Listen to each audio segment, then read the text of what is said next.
I've spent over 2 decades working closely with the elderly, first as a volunteer in palliative care, later as a therapist focusing on late-life transitions, and eventually as someone simply sitting quietly beside aging family members, holding their hands as they let go. And over the years, there's a quiet truth I've come to recognize. Most of the suffering we witness after 80 isn't just physical. It's emotional, relational, invisible, and far too many people, good people, loving families, simply don't see it coming. We like to imagine aging as a soft fade into wisdom, but for many, it's more like a sudden loss of control, of voice, of presence. Not because they've changed overnight, but because the world around them starts to treat them as if they've already faded. I remember one woman, her name was Mrs. Edlin, 84, sharp-minded, well-read, a former music teacher. She lived alone after her husband passed. Her children were busy, spread across the country. When I visited her for a check-in one rainy afternoon, she looked at me with a mix of frustration and exhaustion. "You know it's harder than walking with this cane?" she said. "Knowing no one's waiting for me anywhere." That stayed with me, because that's what many don't realize. After 80, the greatest weight isn't always the body. It's the absence of being expected. This isn't something that shows up in blood work or charts, but I've seen it again and again. Once the rhythms of daily obligation fade, jobs, parenting, caretaking, it becomes dangerously easy to feel unanchored. And when that internal compass gets quiet, depression doesn't scream. It whispers. I spoke once with a hospice nurse named Laura who said it best. "We lose people long before their last breath. It begins when no one asks them what they think anymore." And that's the first dangerous truth. Emotional invisibility can begin long before physical decline.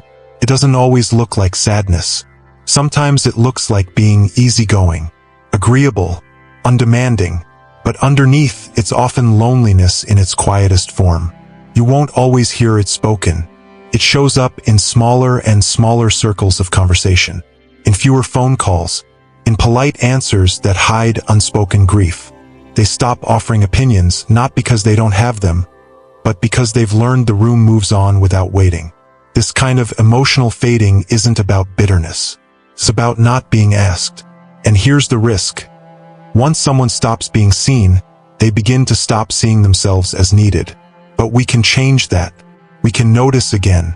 We can ask again. Even simple things like, "What do you miss most lately?" Or, "Is there anything you wish people would ask you about?" Those questions reopen doors.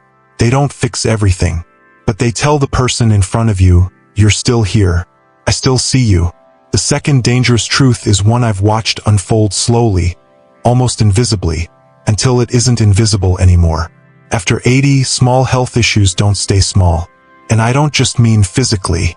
I mean what they do to a person's sense of control, safety, and confidence. It starts with something that looks manageable. A cold that lingers longer than it should. A bruise that takes weeks to heal. A skipped meal that leads to dizziness.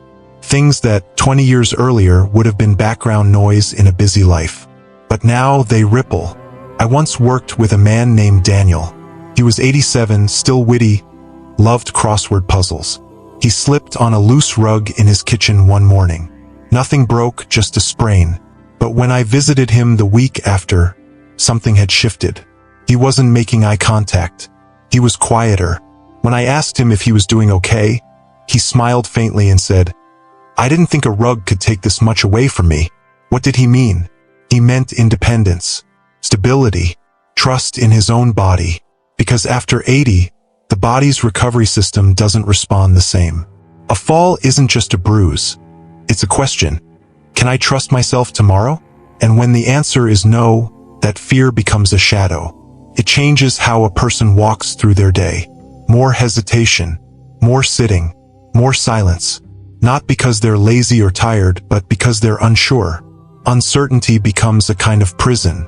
A hospice nurse once told me, "It's not the fall itself, it's the fear of the next one. That's what makes people disappear inside their homes." That's why one of the most meaningful interventions isn't always medication. Sometimes it's simply noticing the change in rhythm, asking how they feel about what just happened, Not just if they're in pain, but what the pain means to them.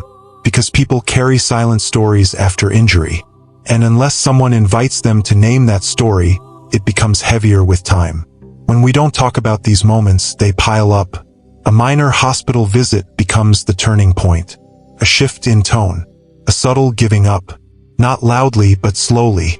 So if you're caring for someone over 80, or planning for your own aging, please remember, pay attention to the small things. A canceled walk. A quiet withdrawal. A hesitation that wasn't there last month. These are signs. They're not weakness, they're signals. And they often show up before the doctor's charts ever do. After a health scare, what helps most isn't cheerleading. It's presence.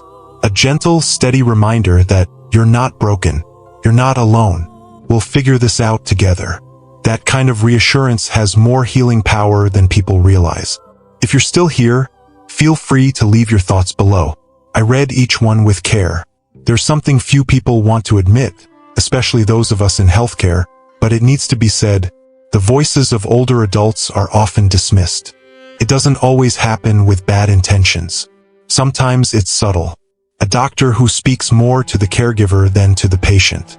A family member who finishes their sentence. A nurse who assumes forgetfulness before listening. Over time, this adds up. And slowly, older adults begin to pull back. Not because they've stopped thinking clearly, but because they've learned their input isn't valued. I've seen this happen in hospital rooms, living rooms, even waiting rooms. There was one woman, Helen, 85, legally blind but mentally sharp. She came in for a routine checkup. The attending physician asked me to explain the treatment plan to her daughter, while Helen sat just 2 feet away. When I gently suggested we speak with Helen first, the doctor paused and said, "Oh, I didn't think she'd follow all this." Helen's expression didn't change much. But later, in private, she told me, "I understood every word. I just didn't want to embarrass him." That's the third dangerous truth. Being overlooked becomes something older adults learn to tolerate silently. The problem isn't just the loss of dignity. It's that critical decisions about medication, safety, lifestyle get made without their full voice. And when someone is left out of their own care, they begin to disconnect. Not just from providers, but from life. So what helps? Start by slowing down. Speak directly, clearly, without simplifying to the point of condescension. Ask real questions, and wait for the full answer. Sometimes what they say isn't about the symptom, but the story behind it. Because when someone over 80 tells you they're fine, it doesn't always mean they are.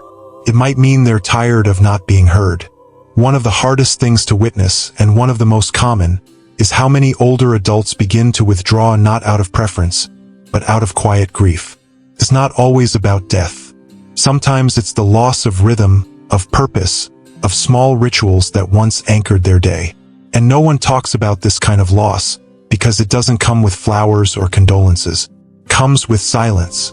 With routines that shrink until all that's left is waiting for the next meal or appointment. I remember Mr. Patel. He was 89, a retired school principal. Every morning for decades, he walked to the corner cafe, sat at the same table and read the newspaper. It wasn't just about the coffee, it was his way of being part of the world. After a minor hip injury, he stopped going. "I don't want to bother anyone," he told me. "And besides, no one really notices if I'm there." Within a few months, he stopped reading the paper entirely. This is the fourth dangerous truth. When routines disappear, identity often fades with them. We don't realize how much our sense of self is tied to doing simple things on our own.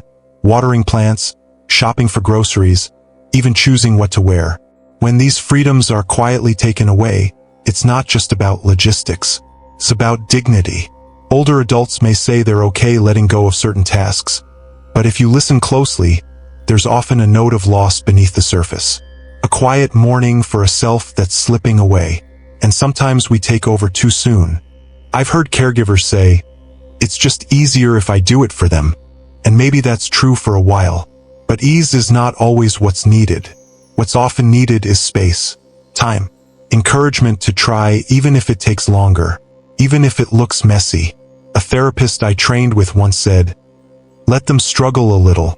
That struggle is where the will to live still exists." So how do we support without smothering? Ask before assuming. Offer without insisting. Celebrate effort, not just outcome. And perhaps most importantly, help rebuild new rituals when old ones no longer fit. A morning walk replaced by a window garden.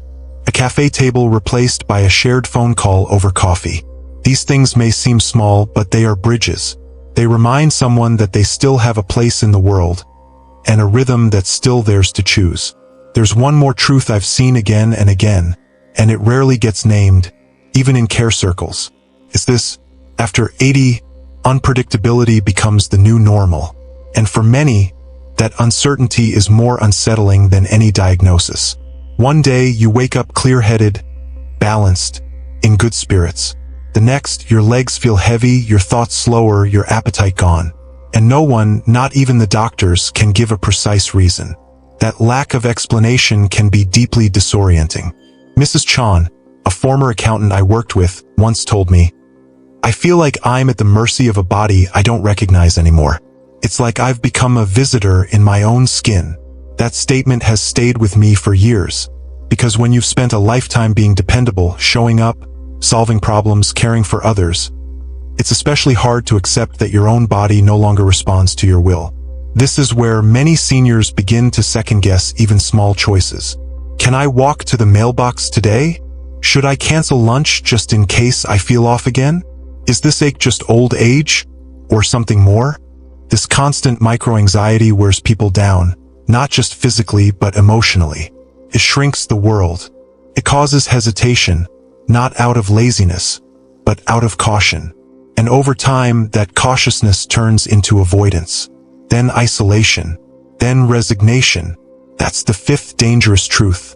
When the body feels unreliable, confidence quietly collapses. But here's what I've learned from the people who've navigated this phase well. They don't demand certainty, they learn to work with unpredictability gently. They plan smaller. They rest more without guilt.